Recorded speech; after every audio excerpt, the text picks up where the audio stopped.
पहिरियों उन्हनि हालनि जे बयान में जेके इस्म ज़ाहिर सां मुनासिबत रखनि था ऐं तौहीद जे ख़ासि क़िस्म जे ज़ुहूर में ऐं उन्हनि उरूजनि जे बारे में जेके अर्श अज़ीम खां मथे वाक़िअ थिया ऐं बेश्त जे दर्जनि ऐं कुझु बुज़ुर्गनि जे मरतबनि जे ज़ुहूर जे बारे में पंहिंजे मुर्शिद पाक न लिखियो हुयो ऐं इहो शेख कामिल ऐं कामिल बणाईंदड़ विलायत जे दर्जनि जो वासिल अहिड़े तरीक़े जो रहबर जंहिंजी इब्तिदा में इंतिहा शामिल आहे पसंदीदा दीन जो मददगार असांजो मुर्शिद ऐं इमाम शेख मोहम्मद अल बाक़ी नक्शबंदी अल अहरारी अल्लाह ताला संस राज़ खे पाक बनाए ऐं खेसि मतलूबा मक़ाम जे इंतिहा ते रसाए। हुज़ूर जे ग़ुलामनि मां अदना ग़ुलाम अहमद अर्ज़ पेश करे थो संदन हुकुम जी बजावरी कंदे गुस्ताख़ी जी जुरत करे थो ऐं पंहिंजे परेशान हाल खे ख़िदमत में पेश करे थो त राह सलूक में हक़ ताला इस्म ज़ाहिर जे तजल्ली सां एतिरे क़दुरु जलवागर थियो सभिनी शयुनि में ख़ासि तजल्ली सां जुदा जुदा ज़ाहिर थियो ख़ासि तरह औरतुनि जे लिबास बल्कि उन्हनि जे जुदा जुदा जुज़नि में ऐं इन मुशाहिदे में ऐं एतिरो महवहस जो बयान खां मथे आहे ऐं इन महवियत में बेवसवस इन पोशाक में जेको मुशाहिदो थियो हो सो ॿिए हंधि किथे बि न थियो ख़ासि नज़ाकतूं ऐं अजीब हुस्नाकियूं जेके इन लिबास में नमूदार थियूं से ॿिए कंहिं बि मज़हर में ज़ाहिर न थियूं हुयूं।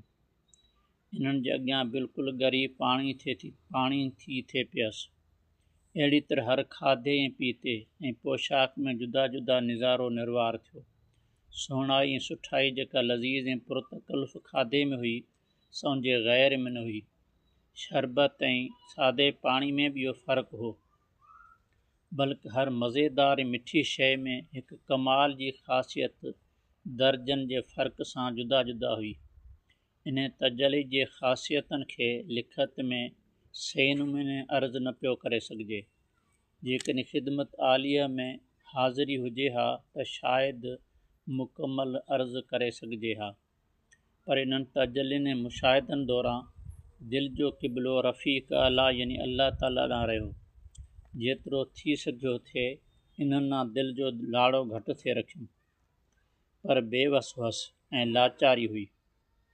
इन दौरान मालूम थियो त इहा तजली उन तनज़ीही निस्बत सां मुखालफ़त नथी रखे बातिन अॻु वांगुरु उन निस्बत जो गिरफ़्तार आहे ज़ाहिर ॾांहुं बिल्कुलु मुतवजह न आहे ऐं ज़ाहिर खे जेको निस्बत खां ख़ाली ऐं वांदो हो इन तजली सां मुशरफ़ कयो अथनि ऐं सचपच मूं इहो परूड़ियो त बातिन बिल्कुलु अखि जी टेड में गिरफ़्तार न आहे ऐं सॼी मालूमात ऐं मुशाहिदनि खां मुंहुं मटियलु आहे ज़ाहिर जेको कसरत ऐं दुई ॾांहुं मुतवजह हो ते इन्हनि मुशाहिदनि मां फुर्ती हासिल कई।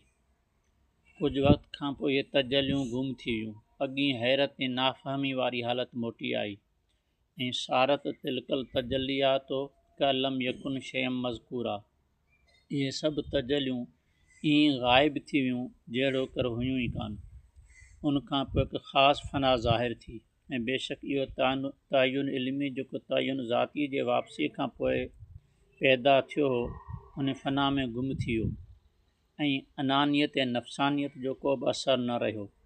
इन वक़्तु इस्लाम जे असरनि ज़ाहिर थियण ऐं शिरक ख़फ़ी जे निशाननि जे मिटजण जो ज़ाहिर थियणु शुरू थियो साॻी तरह पंहिंजे नेकियुनि जो मामूली नज़र अचणु ऐं नियतनि ऐं ख़्यालनि जो फ़ुतूर नज़र अचणु लॻो हासिल कलाम ही त बानपे नेस्ती जूं कुझु निशानियूं वरी ज़ाहिर थियूं हक़ सुभान व तआला हज़रत जिन जी तवजो जे बरकत सां बंदगी जी हक़ीक़त ताईं पहुचाए।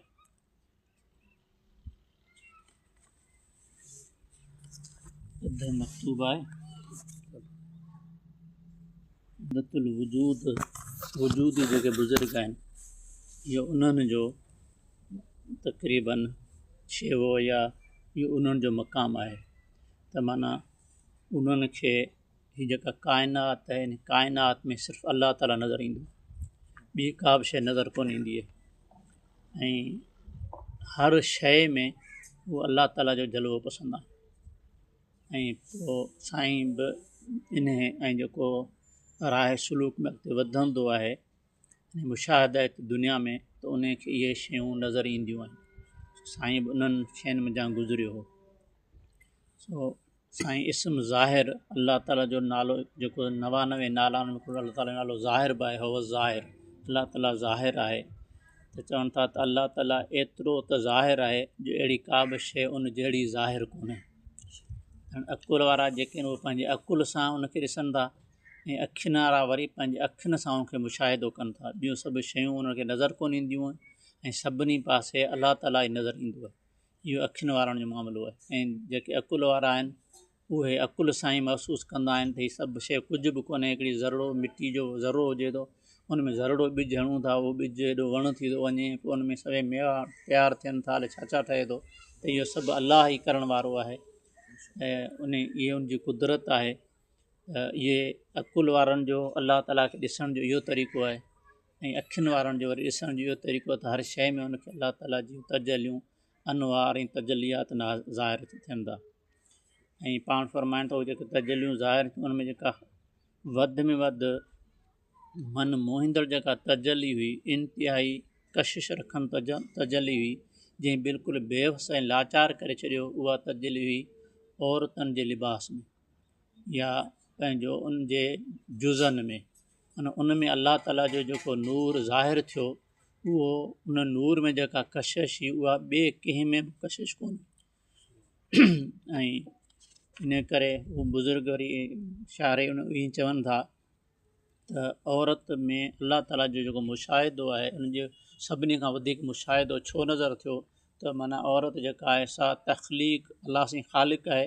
त औरत वटि उहो तख़लीक़ी अमल आहे, माना जेको ॿार आहे उन वटि पैदा थिए थो, वधे थो, विझे थो, हिकिड़ो माण्हू ठहे थो, इहो सॼो औरत जे अंदरि ई ठहे थो। तंहिंजे करे औरत जेका आहे सा अलाह ताला जे मज़हरनि मां ज़ुहूर मां वधीक चिटो जेको ज़ुहूर आहे उन में आहे, उन करे उनखे वधीक नज़र अचे थो।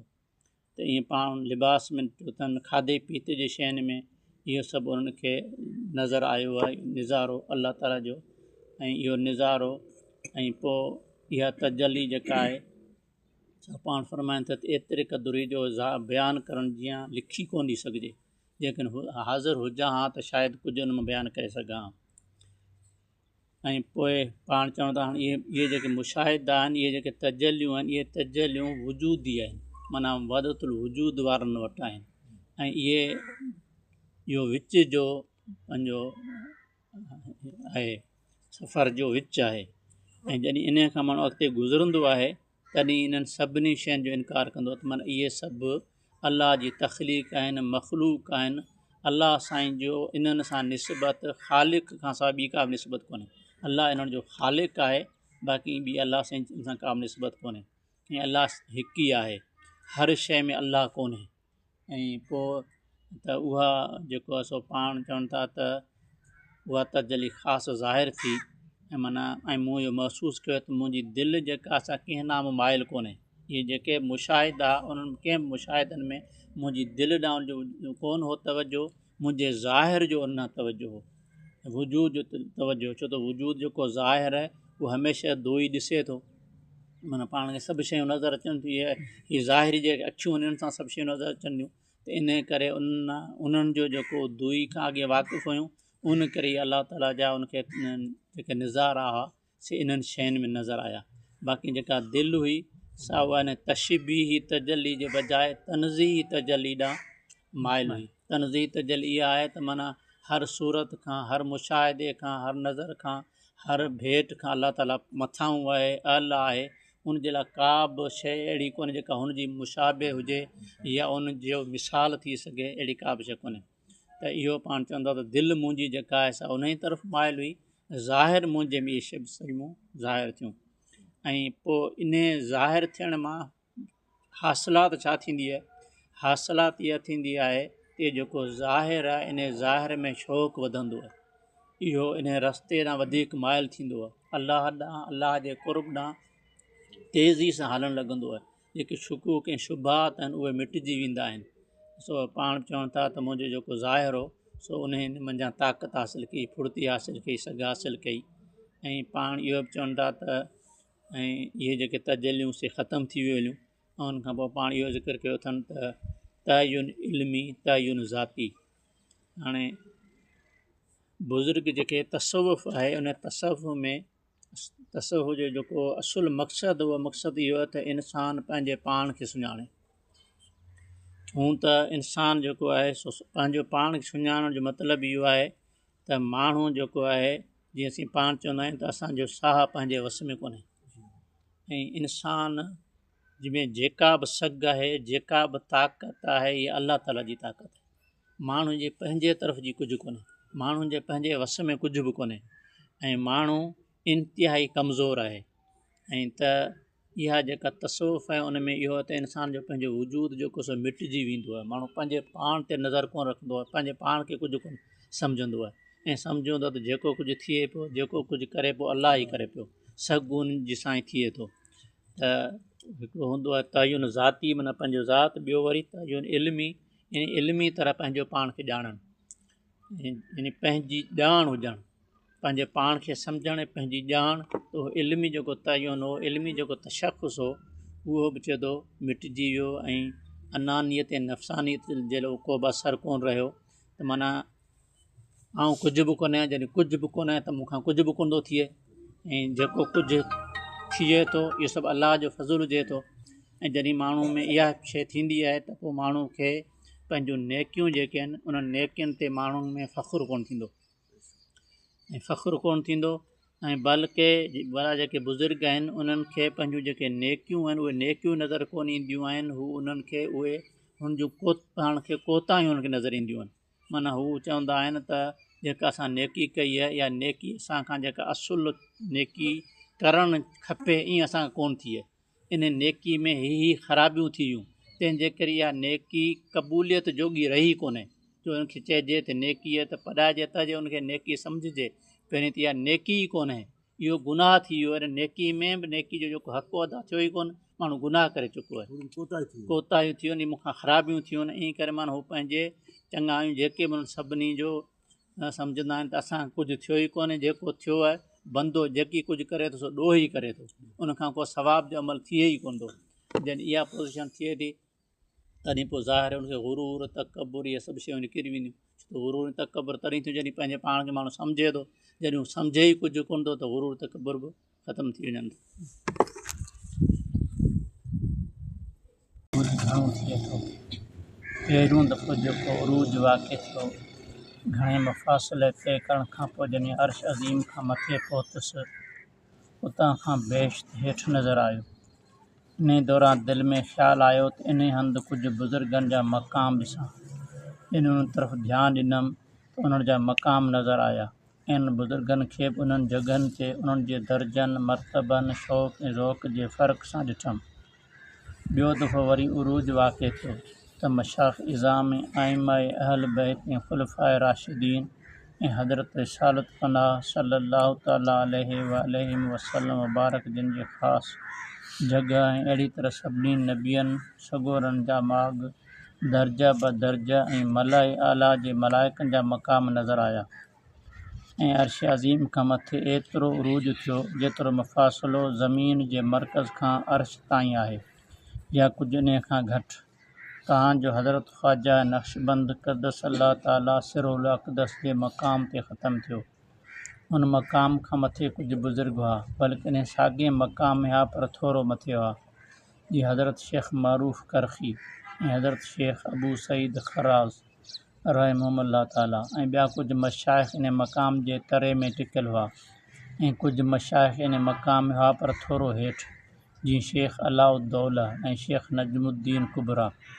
ऐं इन मक़ाम खां मथे अहल बैत इमामनि जो मक़ाम हो ऐं उनखां मथे ख़ुलफ़ाए राशिदीन रिदवानुल्लाह ताला अलैहिम अजमईन जो मक़ाम हो। नबियुनि सगोरनि जा मक़ाम पाण सगोरनि जे मक़ाम खां हिकु पासे जुदा हुआ। ऐं अहिड़ी तरह आलीन मलाइकनि सलवातुल्लाह वसलामु अला नबीना व अलैहिम अजमईन जा मक़ाम पाण सगोरनि जे मक़ाम जे ॿिए पासे जुदा हुआ। पर सरदारनि करीमनि जे मक़ाम खे इन्हनि सभिनी मक़ामनि ते बरतरी ऐं सरवरी हासिलु हुई। वल्लाहु सुब्हानहु आलमु बिहक़ाइक़िल उमूर कुल्लिहा, ऐं हक़ीक़त हाल खे सही तरह अल्लाह सुब्हानहु ताला ई ॼाणे थो। जॾहिं बि चाहियां थो अल्लाह सुबानो जी महिरबानी सां उरूज वाक़िअ थिए थो ऐं कंहिं वक़्तु बिना इरादे जे बि उरूज वाक़िअ थिए थो ऐं कुझु ॿियूं शयूं नज़र अचनि थियूं ऐं कंहिं उरूज जा नतीजा बि ज़ाहिर थियनि था ऐं घणियूं ॻाल्हियूं विसरी वञनि थियूं। अगरि त इरादो बि हुजे थो त लिखी छॾिजनि त अर्ज़ु करण महिल आसानी थिए, पर ईअं नथो थिए छो त हल्कियूं नज़र अचनि थियूं।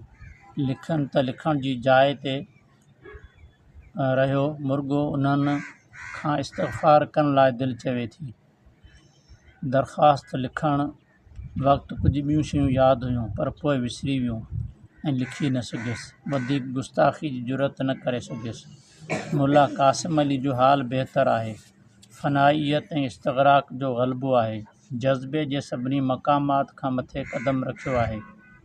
सिफ़तनि खे पहिरीं असुल खां ते ॾिठाई, हाणे उन जे बावजूदु पाण खां जुदा थो ॾिसे ऐं पाण खे ख़ाली महज़ थो ॾिसे, बल्कि इन नूर खे जंहिंसां सिफ़तूं क़ाइमु आहिनि पाण खां जुदा थो ॾिसे ऐं पाण खे नूर खां ॿिए पासे थो ॾिसे। ऐं ॿियनि दोस्तनि जा हाल बि रोज़ बरोज़ तरक़ी ॾांहुं माइल आहिनि। ॿिए अर्ज़नामे में इंशा अल्लाहुल अज़ीज़ तफ़सील सां ज़िक्र कबा। हिते पाण पिणु फ़रमाइनि था त अर्श खां मथे उरूज घणो थिए थो। उरूज तसव्वुफ़ जी इस्तिलाह में शेख सनाउल्लाह पानीपती उहो लिखे थो त इहो बुज़ुर्गनि जो इस्तग़राक़ आहे ऐं उन में अल्लाह ताला जो मुशाहिदो या इहे शयूं नज़र अचनि थियूं ऐं हू ख़लक़ खां कटिजी वञनि था। शायदि इन सूरत में माण्हू जी निंड वारी कैफ़ियत हूंदी आहे, जीअं निंड में माण्हू किथे किथे घुमंदो आहे ऐं दुनिया में हूंदो आहे पर दुनिया सां तालुक़ कोन रहंदो आहे, ईअं ई कैफ़ियत हूंदी आहे। ऐं इन कैफ़ियत में जेतिरो माण्हू जो दर्जो मर्तबो ओतिरो उरूज जो मथे आहे। हज़रत इमाम रब्बानी रज़ियल्लाहु ताला अन्हु वॾे दर्जे जा आहिनि त संदन उरूज बि मथे जो आहे, माना अर्श खां मथे जो उरूज। ऐं उते पोइ खेनि ख़्यालु आयो आहे, काफ़ी बुज़ुर्गनि बि हालात लिखिया आहिनि त उन्हनि बेश्त जो सैर कयो आहे त हीअ बि हिकिड़े क़िस्म जो बेश्त जो सैर आहे, पर उहो मख़सूस सैर आहे जंहिंमें पाण बुज़ुर्गनि जा जेके मक़ाम आहिनि ऐं उन्हनि जूं जेके जॻहूं आहिनि, उन्हनि जो जिते रहणु आहे उहो जायूं ॾिठियूं अथनि। ऐं उन में मशाइख़ इज़ाम बि आहिनि, अइम्मा अहल बैत किराम बि आहिनि ऐं ख़ुलफ़ाए राशिदीन बि आहिनि, अंबिया किराम बि आहिनि ऐं मलाइक जेके आलीन आहिनि, इन मुक़ररब मलाइक उहे आहिनि जिन में पाण बुज़ुर्गनि जो ख़ासि करे ज़िक्र कयो अथनि। उन में हज़रत ख़्वाजा नक्शबंद क़द्दस अल्लाह ताला सिरुल अक़दस ऐं हज़रत मरूफ़ करख़ी, हज़रत शेख अबू सईद खर्राज़ ऐं हज़रत नजमुद्दीन कुबरा ऐं अलाउद्दौला, इन्हनि बुज़ुर्गनि जो पाण नाले सां ज़िक्र कयो अथनि, इन्हनि जे मक़ाम खे ॾिठो अथनि। ऐं उन खां सवाइ पाण अॻिते ज़िक्र कयो अथनि त हुज़ूर जो जेको मक़ाम आहे सभिनी खां मक़ाम जुदा आहे, उनमें बरतरी आहे ऐं सरवरी आहे।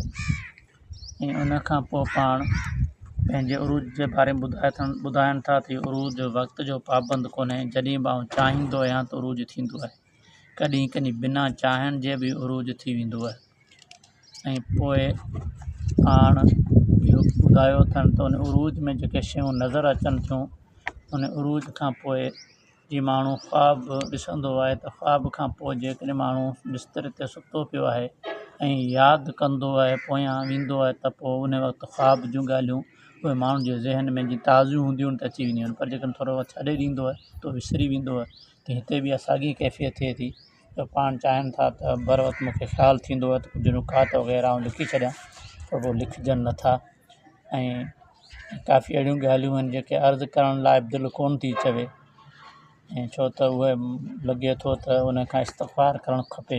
इहा संदुन कसर नफ़्सी आहे, तवाज़ु आहे, निविड़त आहे। पोइ वरी हज़रत इमाम रब्बानी कुझु पंहिंजा जेके मुरीद हुआ उन्हनि मुरीदनि खे हज़रत साईं जी सोहबत ॾांहुं पाबंद कयो हुअऊं त वञो तव्हां साईं जी सोहबत में वियो, जंहिंमें मुल्ला क़ासिम अली इहो हिते ज़िक्र थियो ऐं ॿिया बि काफ़ी जेके आहिनि उहे आहिनि। ऐं पाण हिन में उनजो ॿुधायो अथनि त हाल बहितर आहे, फ़नाइयत इस्तग़राक़ जो ग़लबो आहे, जज़्बे जा जेके मक़ामात आहिनि उन सभिनी खां पाण अॻिते हली वियो आहे सिफ़तनि खे पहिरीं असुल खां ॾिठाई, हाणे उनजे बावजूदु पाण खां जुदा थो ॾिसे ऐं पाण खे ख़ाली महज़ थो ॾिसे, बल्कि इन नूर खे जंहिंसां सिफ़तूं क़ाइमु आहिनि पाण खां जुदा थो ॾिसे ऐं पाण खे नूर खां ॿिए पासे थो ॾिसे। इहे शायदि मक़ाम जम जूं कैफ़ियतूं आहिनि। मक़ाम जम में ई थींदो आहे जो बुज़ुर्गनि खे ऐं पाण में अनवार तजलियात जी कसरत जे करे ऐं पंहिंजे अंदरि अनवार तजलियात नज़र ईंदा आहिनि, तो पाण नज़र कोन ईंदो आहे, हुनखे महबूद बरहक़ नज़र ईंदो आहे। ऐं पोइ अल्लाह ताला जो नज़र अचणु या उनजी सिफ़तनि जो नज़र अचणु इहो शायदि मक़ाम जमा में हूंदो आहे। ऐं पाण हिन बुज़ुर्ग जनाले फरमाइनि था त इहो मक़ाम जमा खां मथे वियो हलियो आहे। हाणे उनखे इन्हनि सभिनी शयुनि में फ़र्क़ु करे पियो ऐं पाण खे उन खां जुदा करे पियो। इहो उनजो हाल ॿुधायो अथनि, ॿियनि जा बि हाल वरी तफ़सील सां ॿुधाईंदासीं।